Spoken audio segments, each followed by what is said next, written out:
All right. Well, again, good morning. Welcome. We are here today to do a study of the book of Haggai. I am guessing this is probably not a book that most people haven't read it, at least not that often. It's not one of these go-to books in the Bible that we turn to kind of instinctively when we have, maybe when we're discouraged or when we're feeling low, but it maybe should be, because I think it does offer us some just a wealth of encouragement and motivation. I've got Debbie here with me live, and so others may join as we go on. And then, of course, others hopefully will see this afterwards when we put it up on YouTube. So it's good to be with you for this next, 45 minutes to an hour or so as we get into this book. So, Debbie, you can see my screen okay, right? The Haggai encouragement to rebuild. Yes. All right, perfect. Okay, just by way of review, our theme for the minor prophets has been, how do God's covenant people live in relationship with God, with each other, and in the broader world? I'm not going to say a lot more about that today, just a reminder that the minor prophets deal relationally, when looking at the relationship between God and his people, and between God and each other, and the broader world around them. And they address that covenant. They address the people in terms of how they're living in that covenant context and in that covenant relationship. So, but you can go back on other videos. We've said a little more about that, and we've kind of developed that theme a little bit. So we won't do that here. And again, same difference here. I'll just briefly review. Hosea describes God's relationship with his people as a marriage. The book of Joel takes us through a natural disaster that was unfolding and reminds the people that this is an experience of judgment, and it's a call then to seek God's mercy. The book of Amos uses the theme of ripe fruit to portray God's people as being ripe for judgment, but then promising that with his mercy, God would bring a sort of a freshness again to the people. Obadiah deals with God's Israel's relationship, or Judah's relationship, with the neighboring Edomites, who were historically, they were connected to the lineage of Judah through the person of Esau, and so ultimately has to deal with questions of, why does God choose the people that he chooses, and what about those that are not chosen? The book of Jonah is a missional book. It deals with God's mission in the world and his broader commitment to reaching the nations, even nations that we might otherwise really want nothing to do with.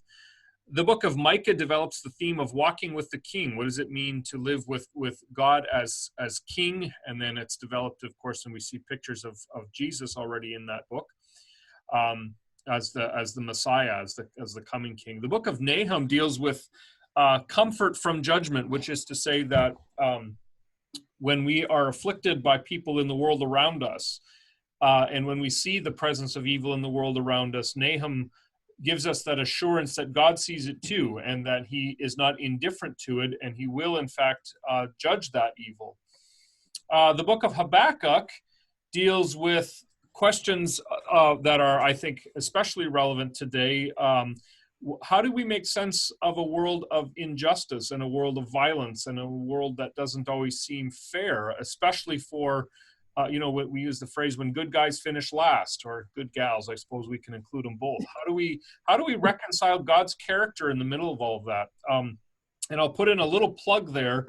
This upcoming Sunday, I am going to be preaching from the book of Habakkuk. We're going to look at Habakkuk chapter 1, and we're going to wrestle with those questions again. Where is God in a world of injustice? And how can we find hope in the middle of that? Last week, we looked at Zephaniah. And we said that Zephaniah is, in a sense, it functions like this tornado siren that calls people, it warns them of a coming judgment, and it calls them to seek shelter. And we talked about how there's that irony in which God calls his people to seek shelter from his judgment in him. So on the one hand, God himself is bringing the judgment, but God also is the shelter from that very judgment, from that storm. And so when we humble ourselves, and when we seek God's mercy and seek to be found in Christ, then we are spared that judgment. Today is, I got to see if I can get that little bottom thing to disappear, but in any case, this is the book of Haggai, and unfortunately, yeah, the letters are cut off there, but the book of Haggai, I don't know how clear this picture comes out, but this is a picture, I don't know, Debbie, do you recognize it? I'm just curious. I don't recognize it. It's an incredible building. Looks like the Mormon Tabernacle Choir building or something. I'm Yeah, sure. right. You're close, but not quite. This is this is. I have never been here, but I've had a couple friends who go here. This is the. I got to make sure I'm saying it right. The Sagria Familia, which is a cathedral in. You know what it is now? It's there in Spain, and it's been under construction for I think 137 years. Wow.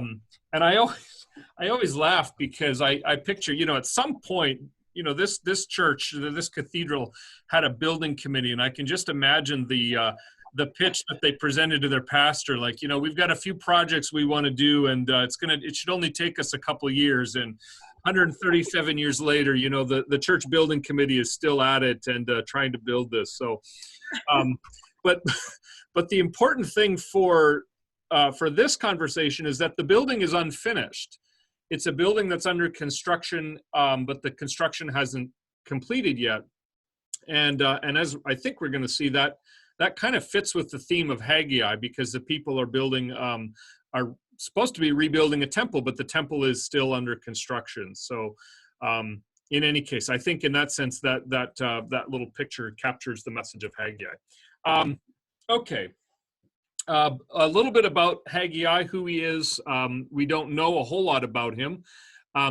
We do know with pretty definitive assurance that Haggai was written in about the year 520 BC, and I'll say more about that and why we know that in a second. But that puts him active in Judah during the time of the exile. Remember, the exile of Judah starts in about the year in the year 586. So right around this time period here. And since that time, God's people have been in exile. You can see this top area here represents the prophets who were in exile. So what we have happening is Judah is in exile, but the exile is nearing an end, or in some points of view, it is over, and the people have been allowed to return to rebuild in Judah. And so that's why we have Haggai active in Judah, as well as these other prophets, although arguably probably not Joel.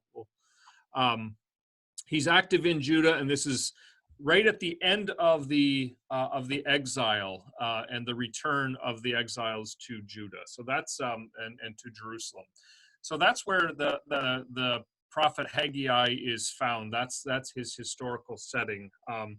As I said, he's likely a contemporary with the prophet Zechariah, who we'll get to next week. Joel, I think, is not very likely in this time. I think Joel is much earlier, but that, there's differing scholarly opinion on that. Let's talk a little bit about historical setting, and then I'll pause and see if you have any questions. Historical setting, as I said, the Jews have returned from exile. King Cyrus came to power. He was the king of Persia. So you have a sort of a series of empires. You've got the Babylonians, and then the Assyrians. The Assyrians, and then the Babylonians, and then the Medea-Persian Empire that comes to power, and kind of one after the other. And when King Cyrus comes to power, one of the things that he does is he issues an edict that allows the exiles of Judah to return. And he did that, my understanding is that he did that not just for the Jewish exiles, but for other nations that he had made, and that his other nations had made before him as vassal states. So he lets them all go. He sends them all home and allows them to return. What they do is they, of course, begin the rebuilding process. Jerusalem had been left in ruins, the city wall, the city itself, the homes, the temple. All of it had been completely devastated. And so it's in need of major work. And so the people begin the work of slowly rebuilding. The book of Nehemiah tells us about rebuilding the wall, and the book of Ezra details some of this work and what it was like for the exiles to return. It becomes very clear that this would not be an easy task. This would not be, it's kind of like that Sagria Familia, where the work is going to go on for a very long time. They run into obstacles. There's some financial issues, but evidently those were not major. Because they got some sponsorship from King. I'm blanking on the name. Anyways, it doesn't really matter. But one of the big obstacles that they ran into was their neighbors. Now, at first, I call them in my notes, I call them their frenemies, because at first these people show up, and they were the Samaritans, and so they were some of the Jews that had remained behind when the others were carried into exile. They had intermarried, and a couple generations go past, and so you have Samaritans and you have some other nations who, when they see that the temple is being rebuilt and the wall is being rebuilt, they come up and say, "Hey, we'd love to help you." And the Jewish people actually say, "No, this is going to be a work that we as the Jewish people do."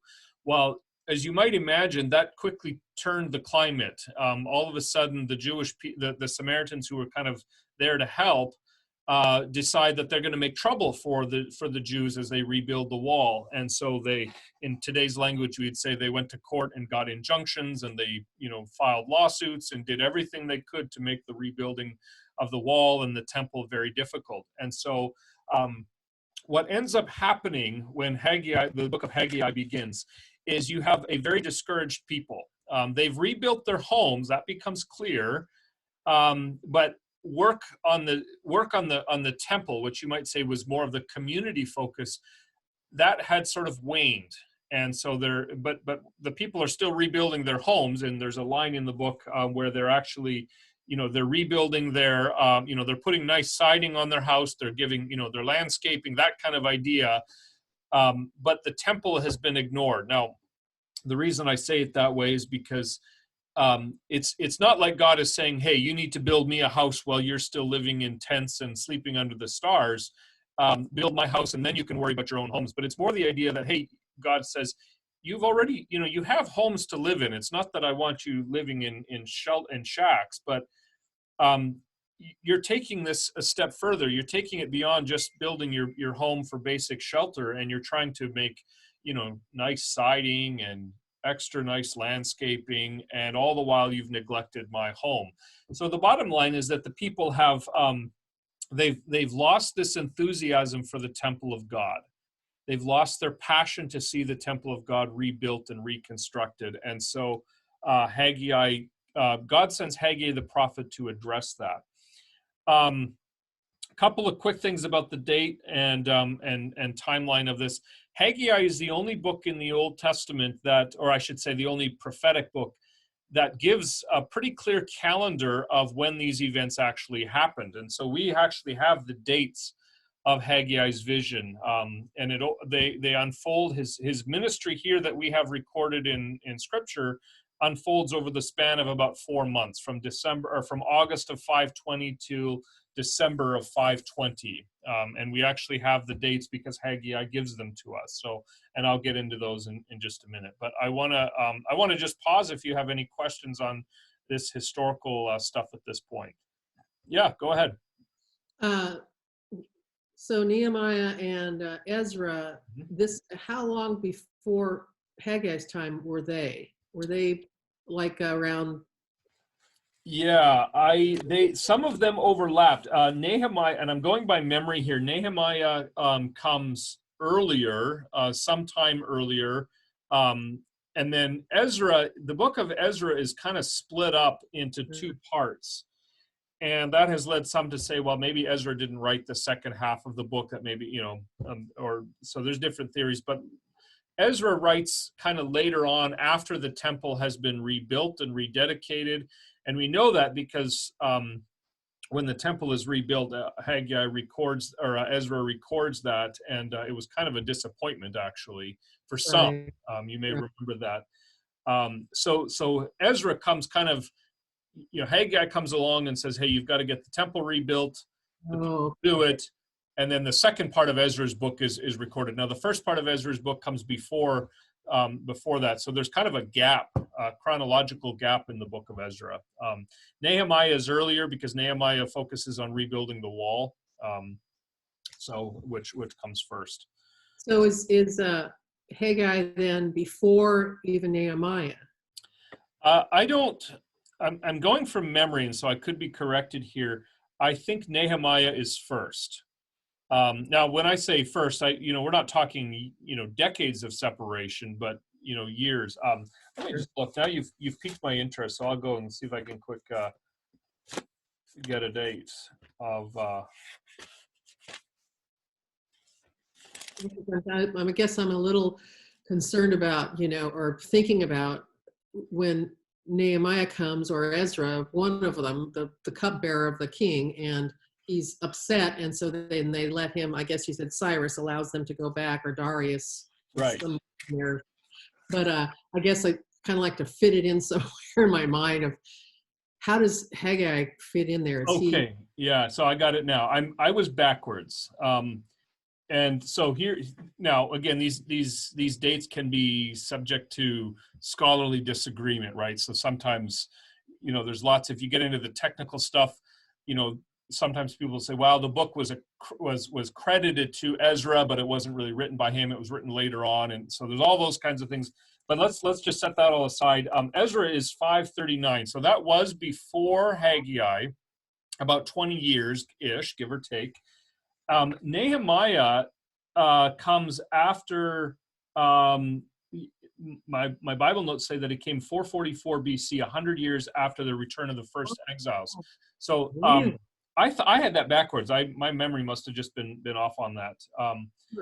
Now again, we could probably go, and I'd have to clarify a little bit of that. It's a good question. I just offhand I don't know how all the pieces fit together, because Nehemiah is going back, and then how long before he actually starts rebuilding the wall and all those kinds of things. But it looks like it's about 60 years, 70 years after Haggai that Nehemiah comes along. So I see. Anyways, yeah, good question. I'm sorry I can't give you quite a lot more clarity on that, but it does give you a general timeline, right? Ezra comes back, leads the first group of people back.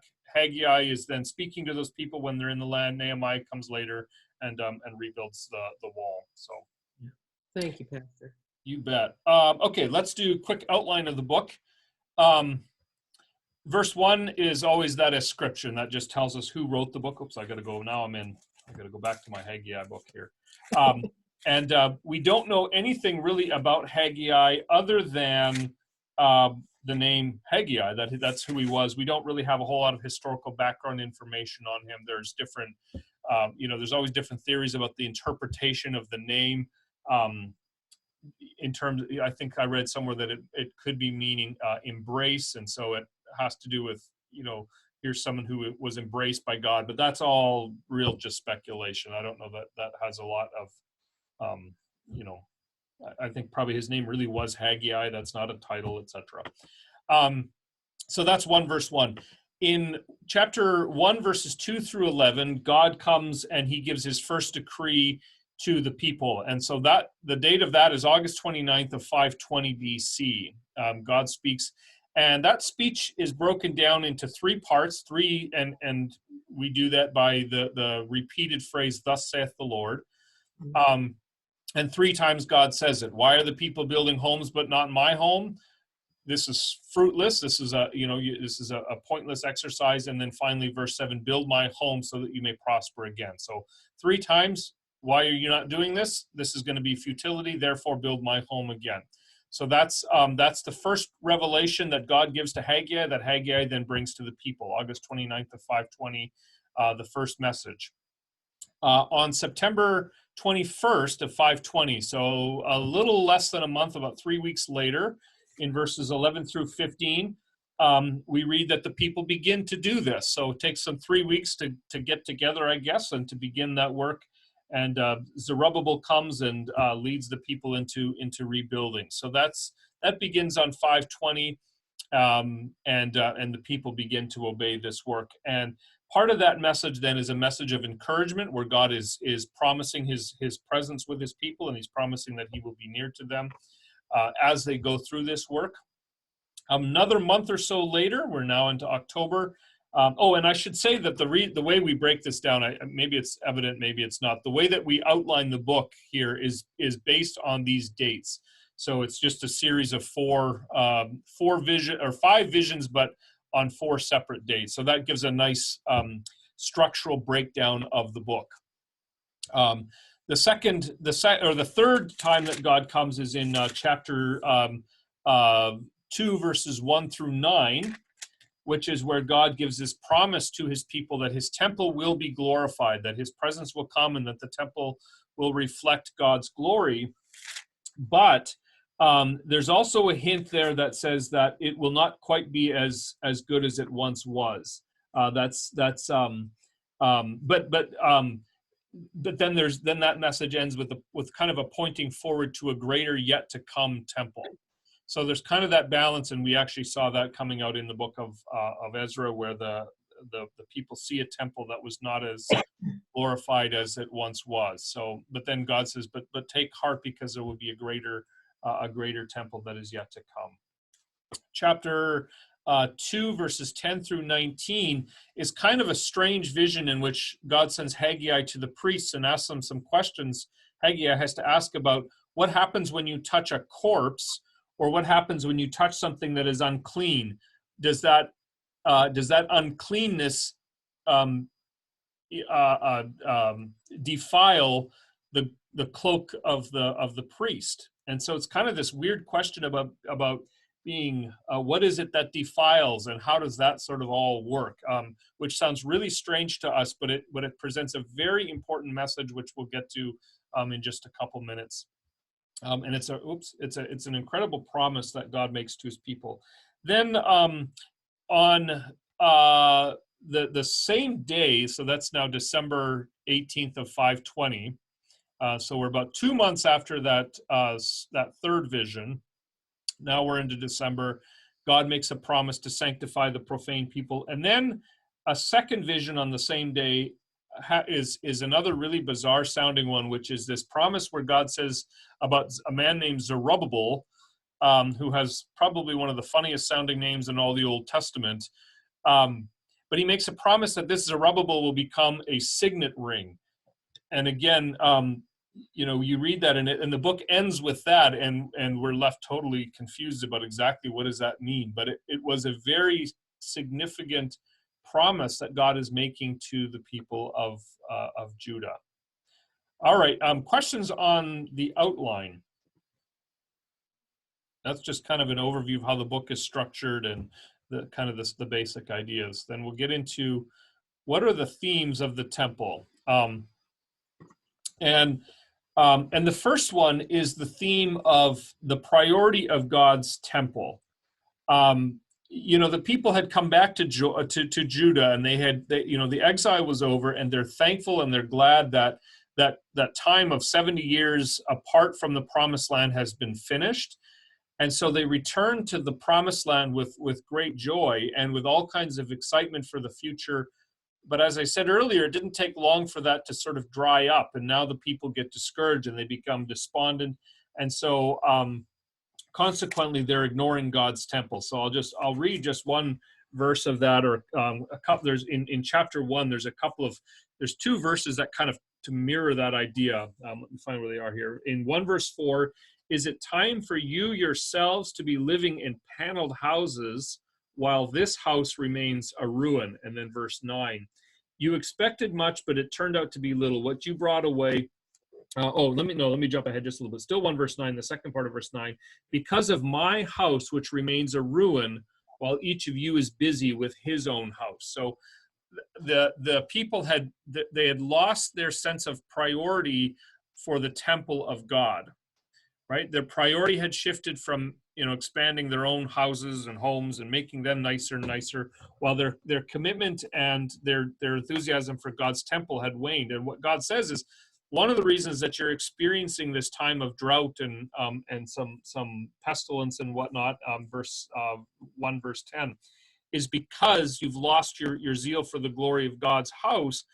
And in effect, God is saying, well, I want you to remember your dependence on me. This time of drought that had overtaken the people was meant to actually sort of heighten your awareness that you need my presence with you. Now, that's all fine and good, but the real question is not, I mean, it's one thing to talk about God rebuilding his temple, and you could take that as, well, you know, God wants a house too, you know, he doesn't want to be left out. And you could take it even sort of more in the sense of, well, we need to have, the people need a place of religious observance and that, and that's all true, but temples were more than that. Temples were, especially in the Old Testament times, and this was not true just for the Israelites. This was generally true of most nations, of most peoples. Temples represented something at least two things that were very, very significant. And I think you need to understand what those are in order to see what Haggai is really promising the people. The first thing that temples represented were, they represented the sort of the character and the glory of the presence of the, I'll say first the word, the deities. So whether you were a Canaanite person, whether you're a Babylonian, a Ugaritic, an Egyptian, the temples were the places where the glory of the gods were put on display. And how much more of that was true for the people of Israel. The temple was meant to be the place that reflected the greatness of God. They were meant to be places of transcendence. And this, by the way, is a theme that is traced from beginning to end of the scriptures. The Garden of Eden wasn't just a nice place with lots of plants and foliage and trees and rivers and such. It really was the temple of God. It was the dwelling place of God. And the way that Eden is depicted in the Bible, we're meant to think of it as a temple.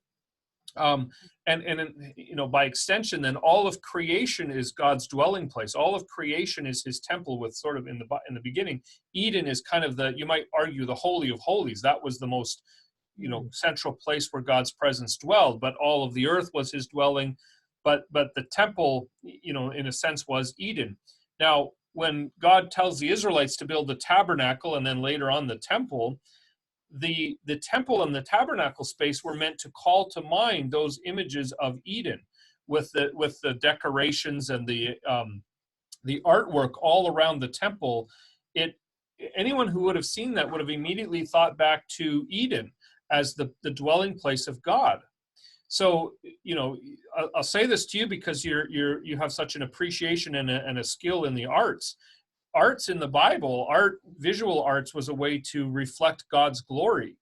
God has the tabernacle adorned with, pomegranates and, lavish, gold and purple, and God could have been very utilitarian. He could have just said, okay, build me a room with 4 walls and a high enough ceiling and put an altar in the middle, but he doesn't do that. All of the imagery of the temple and the tabernacle was meant to depict the glory of God in his dwelling place.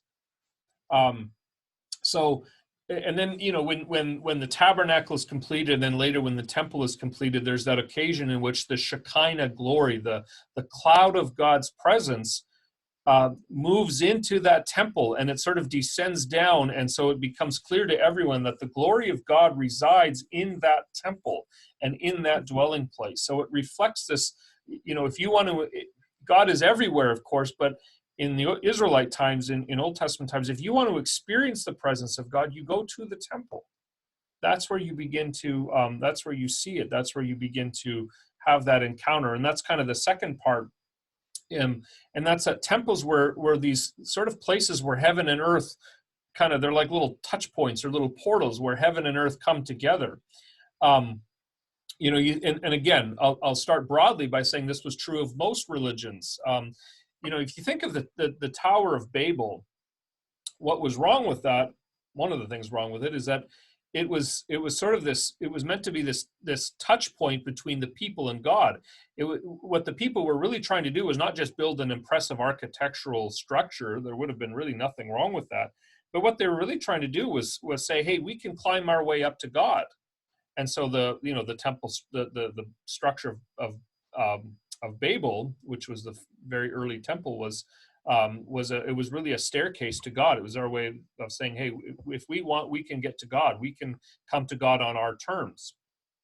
And again, that was true for most religions. The temples were the sort of, you go into the temple and that becomes the contact point. It's sort of like those sci-fi movies where there's, this hidden portal to the underworld somewhere.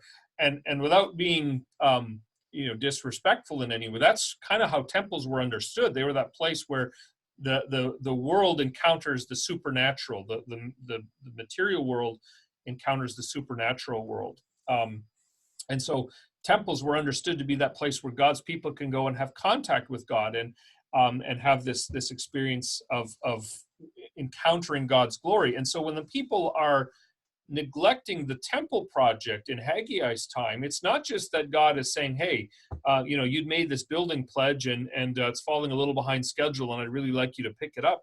What Haggai is really saying, and what God is really saying through Haggai, is you've lost your zeal for the presence of God. You've lost this desire to encounter and to seek after and to experience the glory of God in his dwelling place.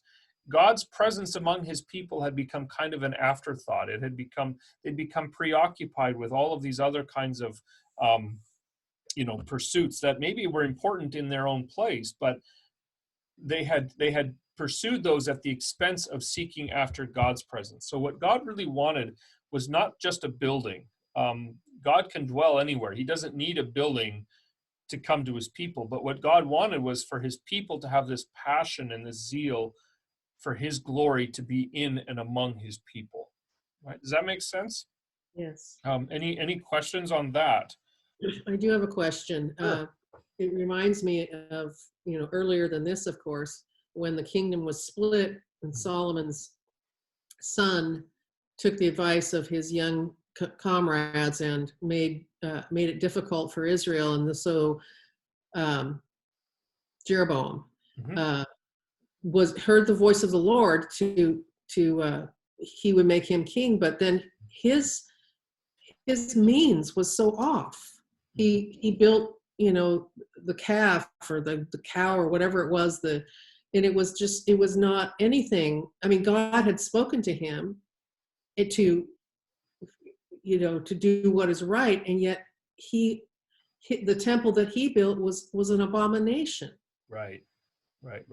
So it seems like we're so easily distracted, even if God is clear in talking and speaking to Jeroboam about doing what is right, and then you think, well, he knows better, but he made this horrible abomination that even distracted Israel further.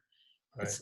So with a temple that God is encouraging the people at Haggai's time to build, it still must have those parameters that are holy, and because they have probably learned the history and heard the history at this time in 520 from back when Israel, they went through the exile, the horrible, their ancestors through the horrible thing because of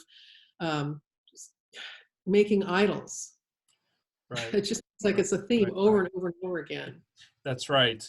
Well, right. I mean, you even think of, Exodus. That's a theme of Exodus too, right? God is giving his people the law and very clear instructions about what does it mean to live in relationship with God, and to, the temple, of course, isn't built yet, but it's giving instructions on the tabernacle.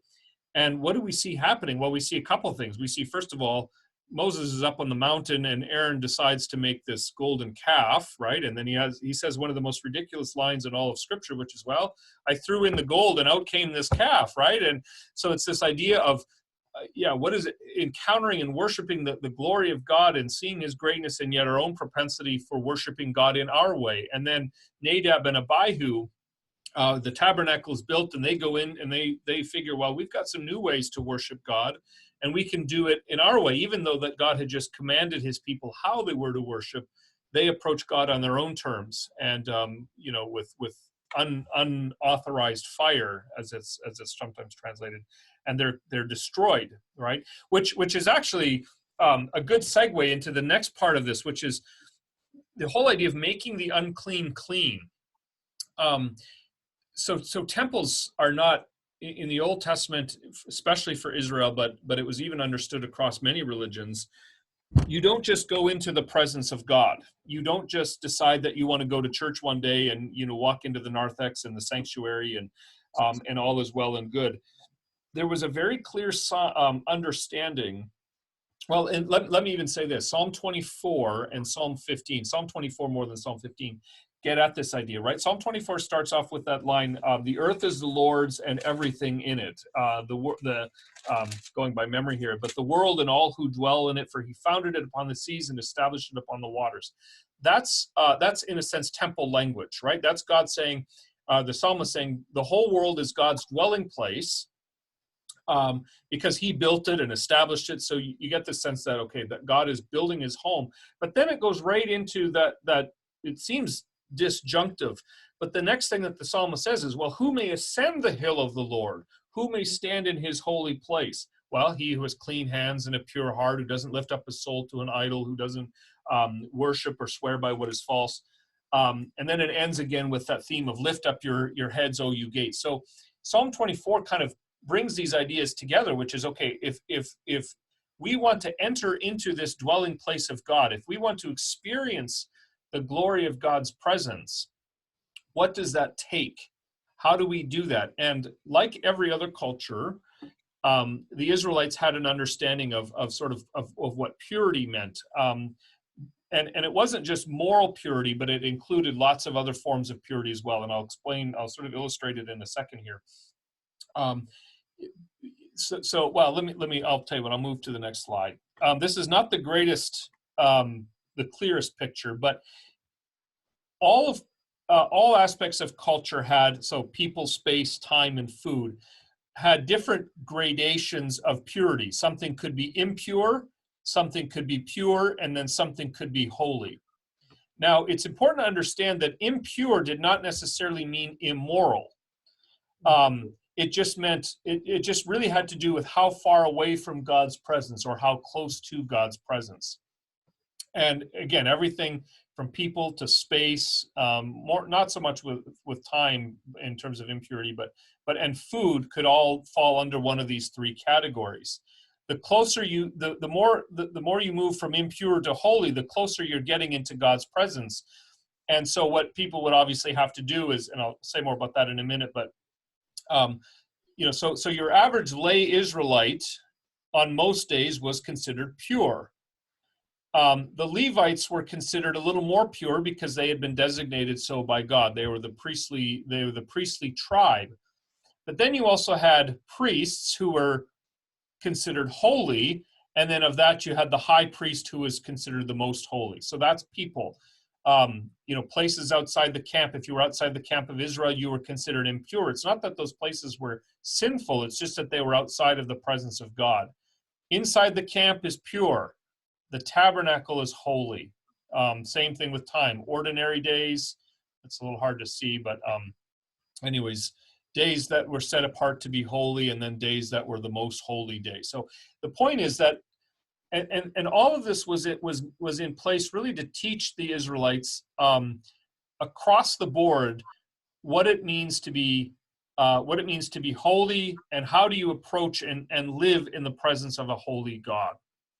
Now, a couple of years ago, I was it was in Indonesia, and we went to, it was a Hindu temple, and we were allowed to walk around there. But first of all, we made the mistake of going in. I say we, it was myself and my friend Bill from Sunrise Church up in McMinnville. We made the mistake of entering into the temple complex without wearing one of these fancy little, I don't know, it was a sarong, but it looks like a dress or a skirt. And they quickly pulled us out and said, you can't do that. You can only enter into the temple space when you're properly clothed. And so we had to go and rent one of these little sarongs for, I don't know, $1 or 50 cents or whatever it was. And only then were we fit to get closer into the temple court. Now, even within that temple court, there was a place where only Hindu worshipers were permitted to go, and we couldn't go there. Now, this one's a little more forward, but these signs were posted everywhere, which says, and the translation is not very good, but during the menstruation, strictly forbidden from entering the temple, thank you, which is just in, how they monitor that. I have no idea. I had no desire to figure that out. But the point being is that they had these restrictions that recognize that when you go towards holy space, you can't do so in a way that would be considered unclean. Now, again, unclean is not immoral, but it's just saying that there's something that has made a person ritually unclean. Now, what makes a person ritually unclean? Here's kind of the way that it can move. You can, if you're impure, you can be cleansed, and then you're pure. So if you're if you're impure, it might be because you've given birth. It might be because you've had contact with a dead body, or because you've had contact with something. Maybe your skin is diseased. So you're impure. Then you can move, but you can move towards pure by cleansing or purifying yourself. And sometimes that would be done symbolically by washing in a basin. Sometimes it would be done by offering a sacrifice, etc.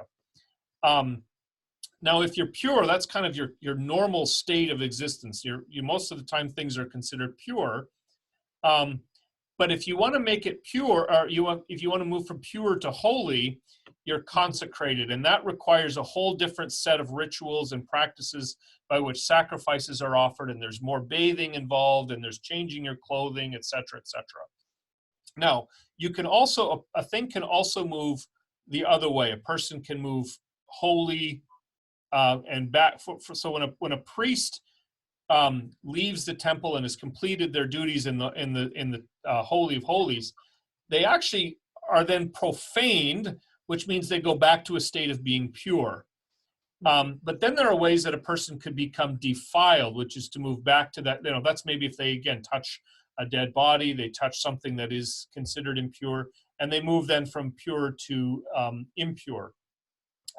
All these letters kind of are ways that are different things that would make a person cleansed or consecrated, etc., which I won't get into all of them. But the point is, there was this scale that moved from impure to holy, and there's kind of ways that you can move back and forth. But in Habakkuk or Haggai, it's that little vision that Haggai has in verses 10 through 14 or 10 through 19. God really gives Haggai an object lesson. He says you need to go and you need to talk to the priests, and you need to ask them. Starting in verse 10. Ask the priest what the law says. If a person carries consecrated meat in the fold of his garment, and that fold touches some bread, does the food become consecrated? So if you have food that has been made holy, so food is over here, and it comes into contact with something over here or over here, does that object, that fold of the robe, move from here to there? Do you see what I'm saying? So if you have holy meat, consecrated meat, and it touches something pure, does the fold of the robe move this way, or does the consecrated meat become pure or impure? See what I'm saying? So really the question is, which way does holiness flow? If something is holy and it touches something unholy or defiled, if something is holy and it touches something that's pure, does the pure object become holy, or does the holy object become pure, right? So it's a question of which way does holiness flow? And the priest said, well, something that is consecrated, that touches something impure, the consecrated object is profaned. It moves this direction. It doesn't move, the holiness doesn't take something that is profane and make it holy. The holy object becomes profane.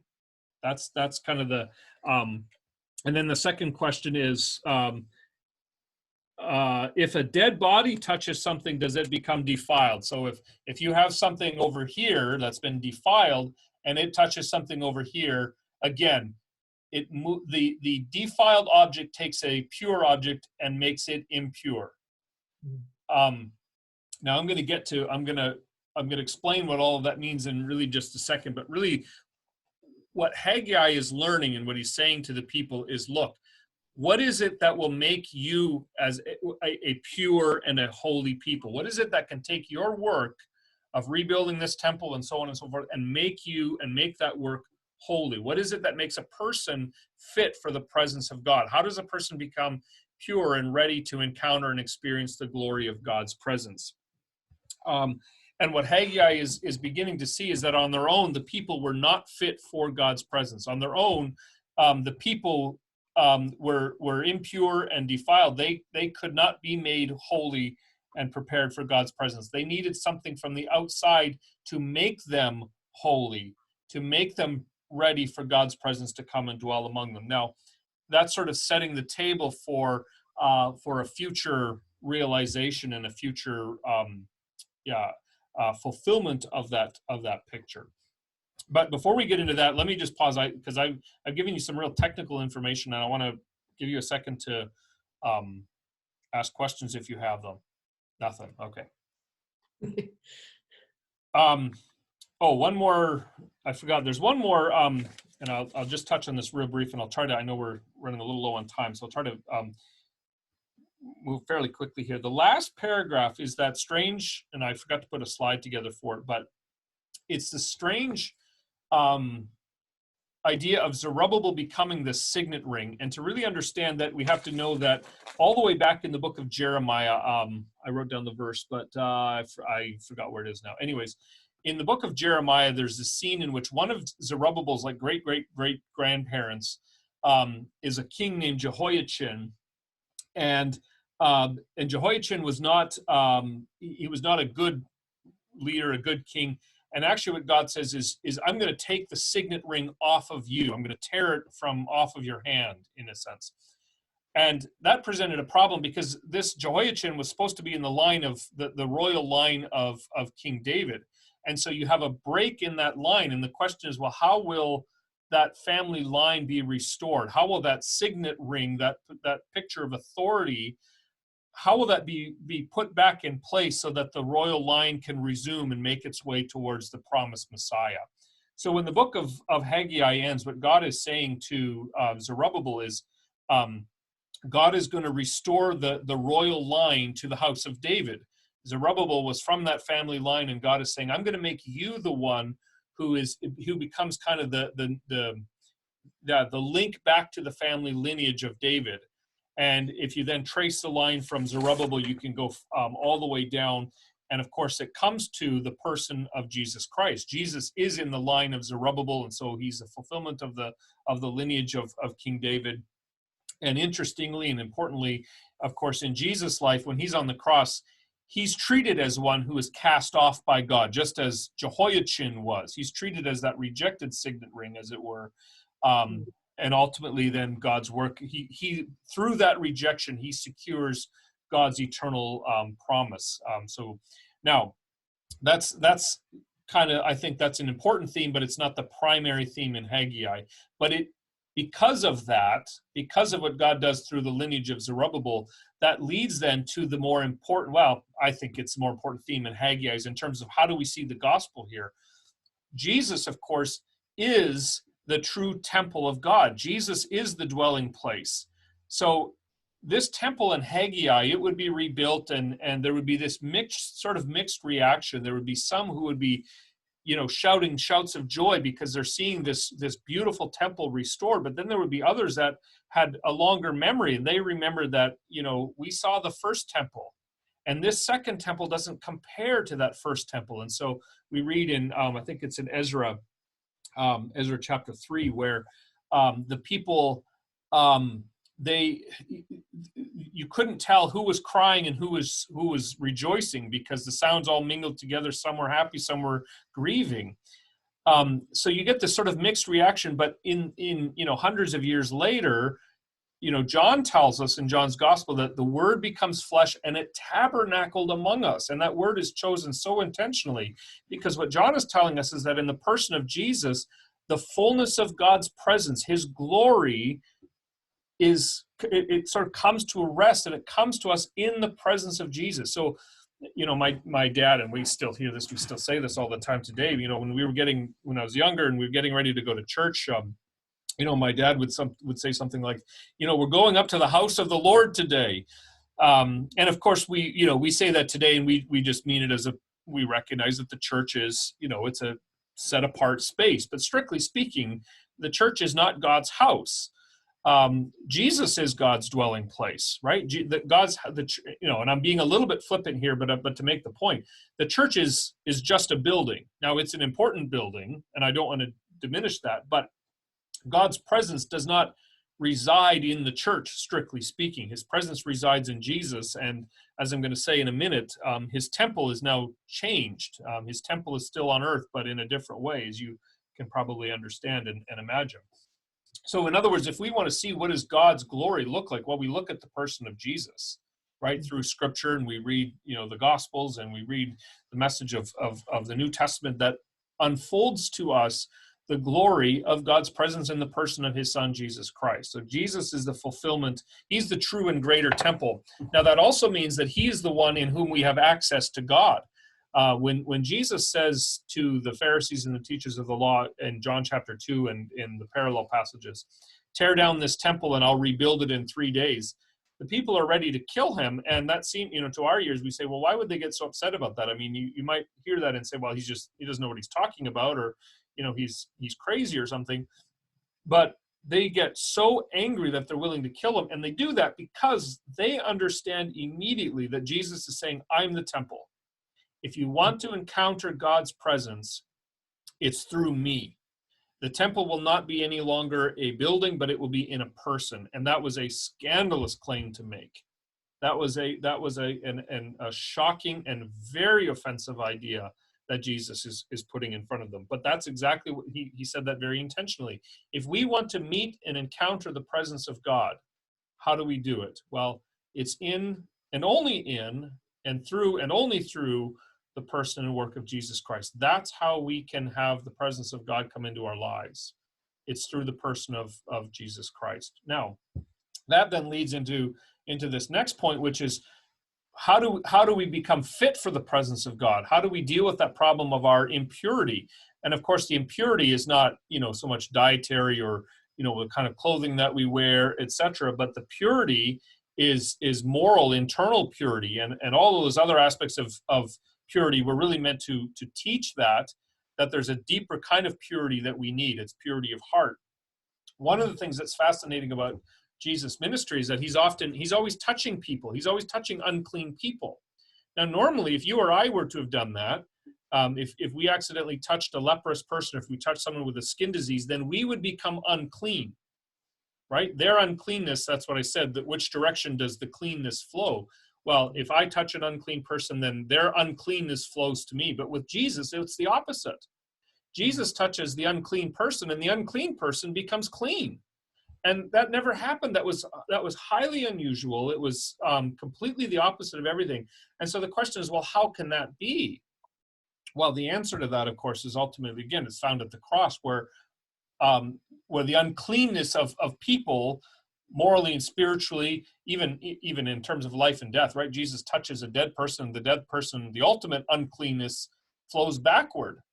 The uncleanness, the life of Jesus in that sense goes to the dead person. The dead person lives because at the cross, the uncleanness, our uncleanness, moral, spiritual, etc., is put on Jesus, and it's taken away so that we might become clean. In other words, put it very simply, Jesus becomes unclean so that we might be clean, so that we might encounter and experience the presence of God.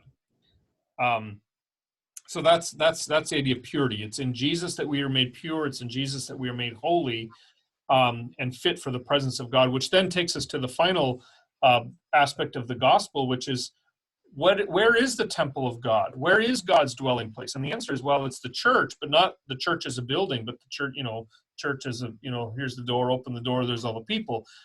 We are the temple of God, right? First Peter describes that. Jesus is the foundation, but we're the living stones.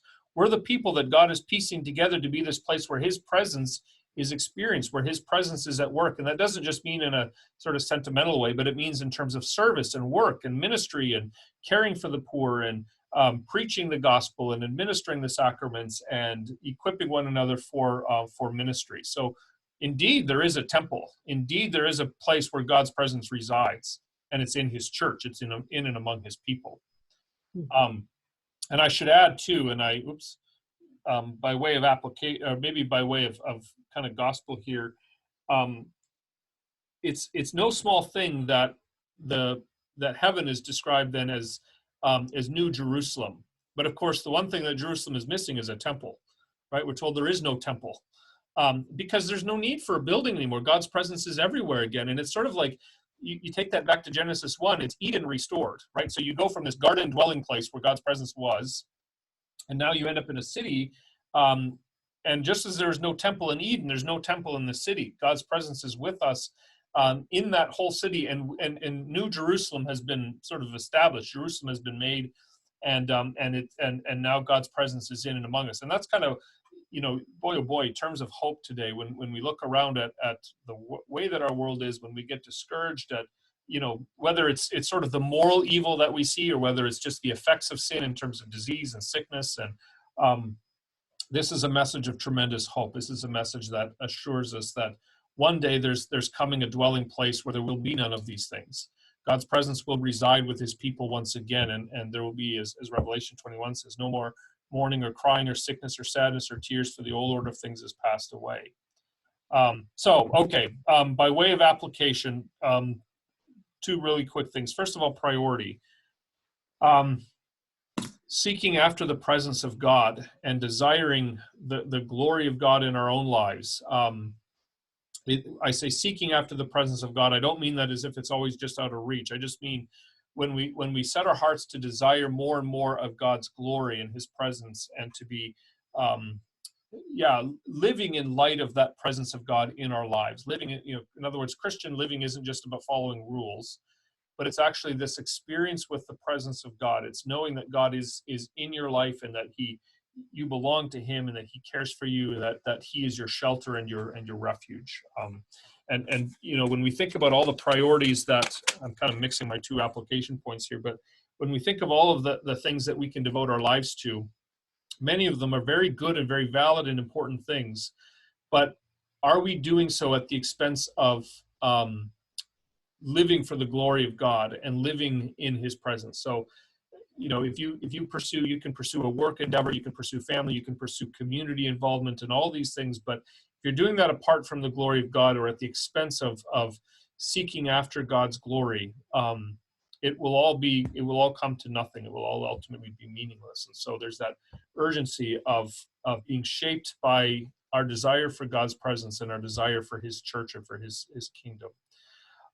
So anyways, that's like I said, those two, I kind of just mixed them together here. They I think they do overlap, but yeah. Any questions? I realize I raced really fast through those last couple points just to keep us on time, but if you have questions, let's love to hear them.